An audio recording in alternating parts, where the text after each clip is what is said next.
आप देख रहे हैं लाइव इंडिया हर पल। नमस्कार, आप देख रहे हैं लाइव इंडिया हर पल। मैं हूं आपके साथ रेखा मिश्रा। पश्चिम बंगाल में बीजेपी की सरकार बनी है, लेकिन इस सरकार में 3 ऐसी महिलाएं हैं जिनके जीत के बाद से उनकी चर्चा जोरों पर है और इन महिलाओं के बारे में आपको भी जरूर जानना चाहिए।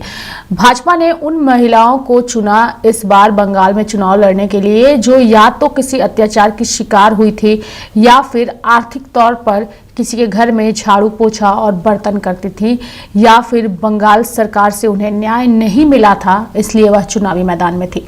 आज का हमारा यह कार्यक्रम आपको जरूर देखना और सुनना चाहिए, क्योंकि हम आज आपको उन 3 ऐसी महिलाओं के बारे में बताने जा रहे हैं जिनके संघर्ष की कहानी इतनी ज्यादा पीड़ादायक है कि बंगाल की जनता ने उनकी पीड़ा को खुद की पीड़ा समझा और उन्हें बंगाल में जीत का परचम देने में एक महत्वपूर्ण भूमिका निभाई है।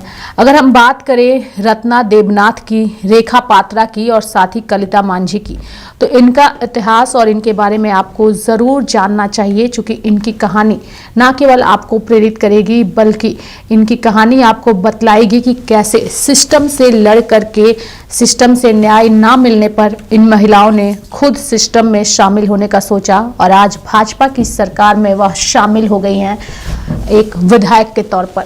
यानी कि बीजेपी ने बंगाल में उन महिलाओं को भी मौका दिया जो ममता सरकार में या तो ज्यादती का शिकार हुई, न्याय की आस में दर दर भटकती रही, लेकिन उनकी सुनने वाला कोई भी नहीं था। अब ये महिलाएं विधानसभा तक पहुंचने में कामयाब हो गई हैं। यानी कि बंगाल में उन महिलाओं को भी न्याय और इज्जत से जीने का अधिकार मिल गया है, जिन्होंने ममता राज में कभी बेतहाशा दर्द और जिल्लत सही थी।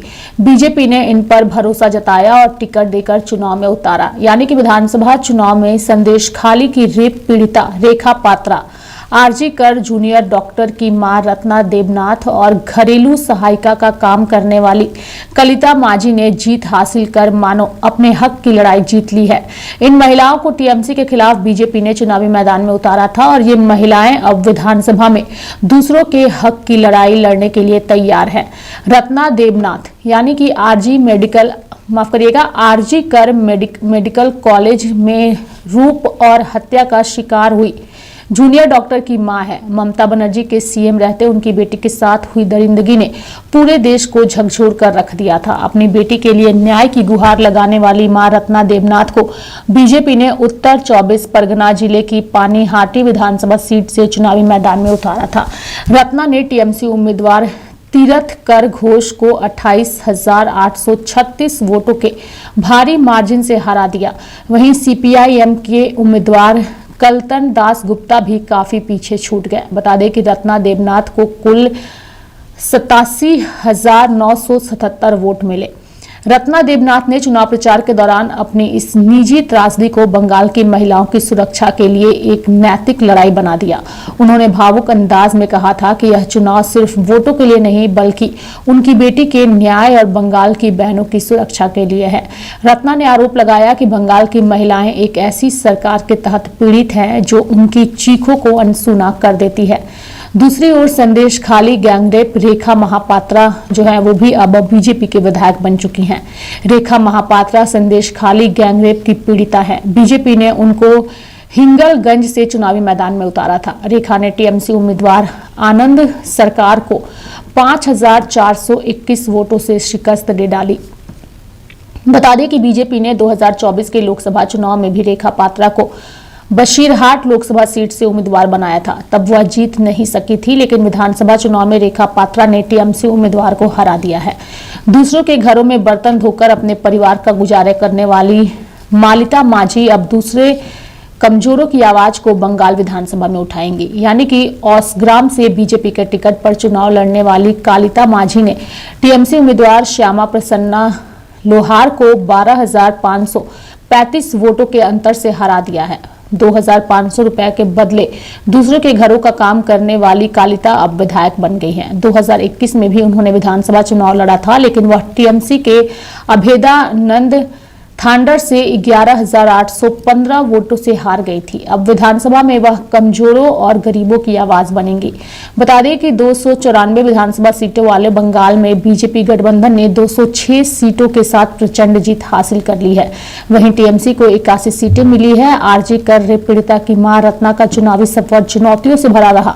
कैंपेन के दौरान उन्होंने आरोप लगाया कि विपक्षी पार्टी के कार्यकर्ताओं ने उन्हें घेर कर डराने, धमकाने और परेशान करने की कोशिश की। हालांकि इन धमकियों ने उनके संकल्प को और मजबूत किया। उन्होंने कहा था कि बंगाल की जनता टीएमसी के शासन से तंग आ चुकी है और यह चुनाव उनके लिए पलटवार करने का एक सुनहरा मौका है। टीएमसी को विपक्ष में बैठाया है, यानी कि 2026 के चुनाव में बंगाल के लोगों ने टीएमसी को विपक्ष में बैठा दिया है। बीजेपी को 206 सीटें मिली है, तो वहीं टीएमसी सिर्फ 82 सीट ही जीत पाई है। पिछले चुनाव में टीएमसी 215 सीटें जीत कर आई थी। पश्चिम बंगाल के चुनाव नतीजों का असर राष्ट्रीय राजनीति पर पड़ने की उम्मीद की जा रही है, यानी कि बंगाल की प्रचंड जीत ने बीजेपी को गदगद कर दिया है। उत्तर प्रदेश और महाराष्ट्र के बाद पश्चिम बंगाल तीसरा राज्य था जहां बीजेपी को 2024 लोकसभा चुनाव में झटका लगा था। पार्टी ने 2026 में बड़ी जीत के साथ उस दर्द को कम कर लिया है।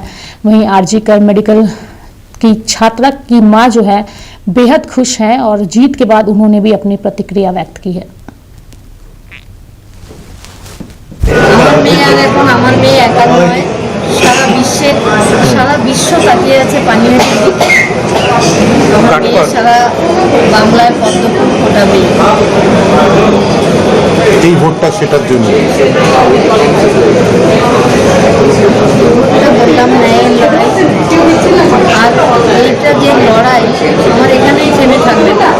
আমি যতদিন বাঁচবো লড়াই আমার ঠিক থাকবে, কারণ 12 তারিখ আমার কোর্টে হিয়ারিং রয়েছে। আমি ওখানে 10টার সময় আমি এটাও চালাচ্ছি, ওটাও চালাচ্ছি। এইটাতে এই জয়টা কি কিছুটা আপনাকে অক্সিজেন যোগাবে লড়াইয়ের জন্য? বলুন আর কি তাহলে কি কাকুর কথাই সত্যি হবে? কাকু এর আগে বলেছেন এই লড়াইটা অনেক বেশি সহজ, ভোটের লড়াই। সেক্ষেত্রে কি মনে করছেন সত্যি হবে কি? ন্যায় বিচারের লড়াই। तो मेरे साथ फिलहाल अभी के लिए इस खबर में इतना ही। आप देखते रहिए लाइव इंडिया हर पल। नमस्कार।